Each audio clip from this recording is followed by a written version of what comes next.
નમસ્કાર મિત્રો, MSW YouTube ચેનલમાં હું તમારું હાર્દિક સ્વાગત કરું છું। આજે આપણે જોઈશું દ્વિતીય સત્રાંત પરીક્ષા પેપર એટલે કે વાર્ષિક પરીક્ષા પેપર ધોરણ 4નું આપણે જોઈશું આસપાસ પર્યાવરણ, જે તમારે 28/3/2020ના દિવસે લેવાનું હતું પણ નથી લેવાનું। તો આપણે આજે ધોરણ 4 પર્યાવરણનું પેપરનું સોલ્યુશન કરીશું, સંપૂર્ણ સોલ્યુશન કરીશું। અને જો તમે અમારી ચેનલ પર નવા હોય, આ રીતે તમામ પેપરો જાણવા માગતા હોય તો ચેનલને સબસ્ક્રાઈબ કરી લેજો। ચલો મિત્રો, વિડીયોની શરૂઆત કરીશું। આજે આપણે જોઈશું વિષય પર્યાવરણ ધોરણ 4। ટોટલ 40 ગુણનું પેપર છે તમારે। તો પહેલો પ્રશ્ન છે, તમે તમારી જોડે નોટબુક રાખો જેથી પ્રશ્નોના જવાબ લખી શકો। પ્રશ્ન 1 છે, ડુંગળીની સુકાયેલી ડાળી કાપવા વપરાતા દાંતરડાને ખાલી જગ્યા પણ કહે છે। તો આવશે મિત્રો ઇલ્લીજ કહેવામાં આવે છે। બીજો છે, ખેતરને ખેડવા માટે ખાલી જગ્યાનો ઉપયોગ કરવામાં આવે છે, તો હળ આવશે। કોયલ પોતાના ઈંડા ખાલી જગ્યાના માળામાં મૂકે છે, તો કાગડાના માળામાં મૂકે છે। ચોથો છે, સુંદર માળો પક્ષી ગૂંથે છે, નર સુગરી એ સૌથી સુંદર માળો ગૂંથે છે, જેથી બધા પક્ષીઓ કરતાં અલગ માળો અને સૌથી સારો માળો હોય છે। એટલે કે સુંદર માળો નર સુગરી પક્ષી ગૂંથે છે। નર સુગરી આવશે ચોથાનો જવાબ। નીચેના પ્રશ્નોના જવાબ આપેલા વિકલ્પમાં સાચો વિકલ્પ પસંદ કરવાનો છે। તમને પ્રશ્ન આપેલો છે અને 4 વિકલ્પો આપેલા છે, તો એમાં તમારે સાચો જવાબ શોધીને લખવાનો છે। તો પહેલો પ્રશ્ન છે, નીચેનામાંથી કયા ફળની છાલ બરછટ હોય છે? તો અનાનસ, જામફળ, બોર અને સફરજનની છાલ એકદમ લીચી હોય છે, જ્યારે અનાનસની છાલ બરછટ હોય છે। હવે છે બીજો, નીચેનામાંથી કયું ફળ જલ્દી બગડી જાય છે? નારિયેળી, અનાનસ, સફરજન કે કેળું? તો જા મિત્રો આવશે કેળું। નારિયેળી ના બગડે, અનાનસ ના બગડે અને સફરજન ના બગડે। જ્યારે કેળું હોય છે, 1 થી 2 દિવસની અંદર એની છાલ કાળી પડી જાય છે અને અંદરનું જે કેળું હોય છે એકદમ પેલું થઈ જાય છે। હવે ત્રીજો છે, પાણીનો મુખ્ય સ્ત્રોત કયો છે? વરસાદ, કારણ કે સૌથી વધારે વરસાદ પડે તો પાણી વધુ જોવા મળે છે। ચોથો છે, તમારે કયા હાથી જોવા જઈશું? તો ચોથો છે, તમારે ક્યારે હાથ ધોવા જોઈએ? તમે ક્યારે હાથ ધોશો? જમ્યા પહેલાં, જમ્યા પછી કે શૌચાલય ક્રિયા પછી? તો મિત્રો આવશે તમામ, કારણ કે જમીએ ત્યારે એના પહેલાં તમારે હાથ ધોવા જોઈએ, જમ્યા પછી પણ હાથ ધોવા જોઈએ, જ્યારે શૌચાલય ક્રિયા કરો ત્યારે પણ હાથ ધોવા જોઈએ। હવે છે મિત્રો પ્રશ્ન 2, સાચા વિધાન સામે ખરું ખોટું કરવાનું છે। તો મિત્રો આપણે જોઈએ, પહેલો છે, માતાના ભાઈના પત્નીને મામી કહેવાય। માતાના ભાઈ, તમારી માતા છે એના ભાઈ, એમના પત્નીને શું કહેવામાં આવે છે? મામી। તો મિત્રો સાચો જવાબ આવશે। હવે બીજો છે, મામાના ભાઈના પત્નીને માસી કહેવાય। ના મિત્રો, એ ખોટું આવશે, કારણ કે મામાનો ભાઈ હોય એમના ભાઈને આપણે મામા કહીએ તો એમની પત્નીને પણ મામી કહેવાય। તો મિત્રો ખોટું આવશે। હવે જોઈએ,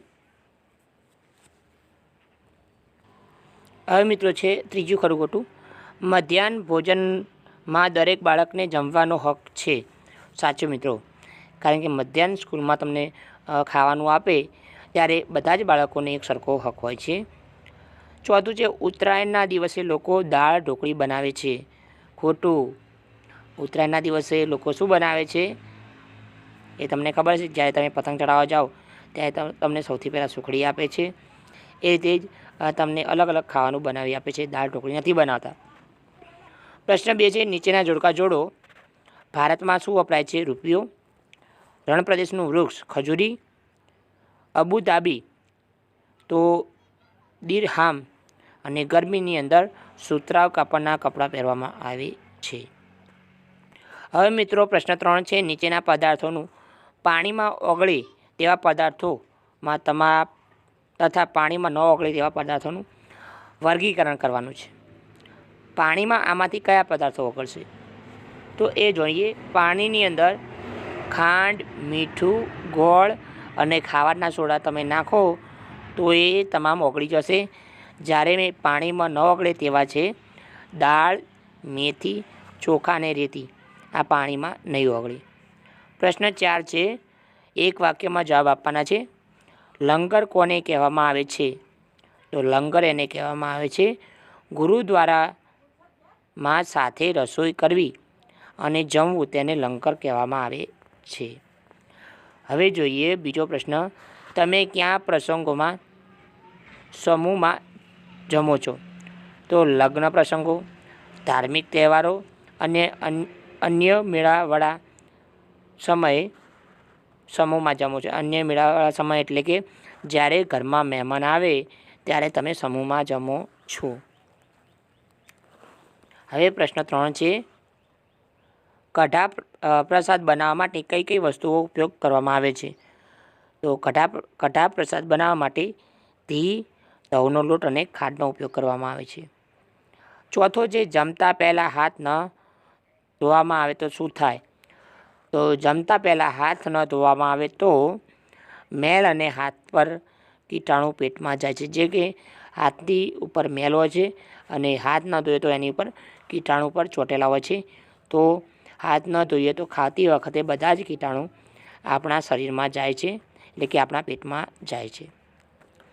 પ્રશ્ન 4 છે, વિધાનોના કારણો આપવાના છે. છોકરીઓ અને છોકરાઓને સમાન મહત્ત્વ આપવું જોઈએ, કારણ કે છોકરી અને છોકરાને જેટલું કૌશલ્ય વધારે તે જ રીતે આગળ વધે છે. કારણ કે બંનેને સમાન રાખીશું. જ્યારે છોકરો ભણશે તો છોકરી ભણશે તો એમનું કૌશલ્ય સરખું હશે અને એ એમના જીવનમાં સૌથી આગળ વધશે. બીજો છે, રસોઈમાં મસાલાનો ઉપયોગ થાય છે, કારણ કે રસોઈની અંદર તમે મસાલો નાખો તો વાનગી ચટાકેદાર બને છે અને સ્વાદિષ્ટ બને છે.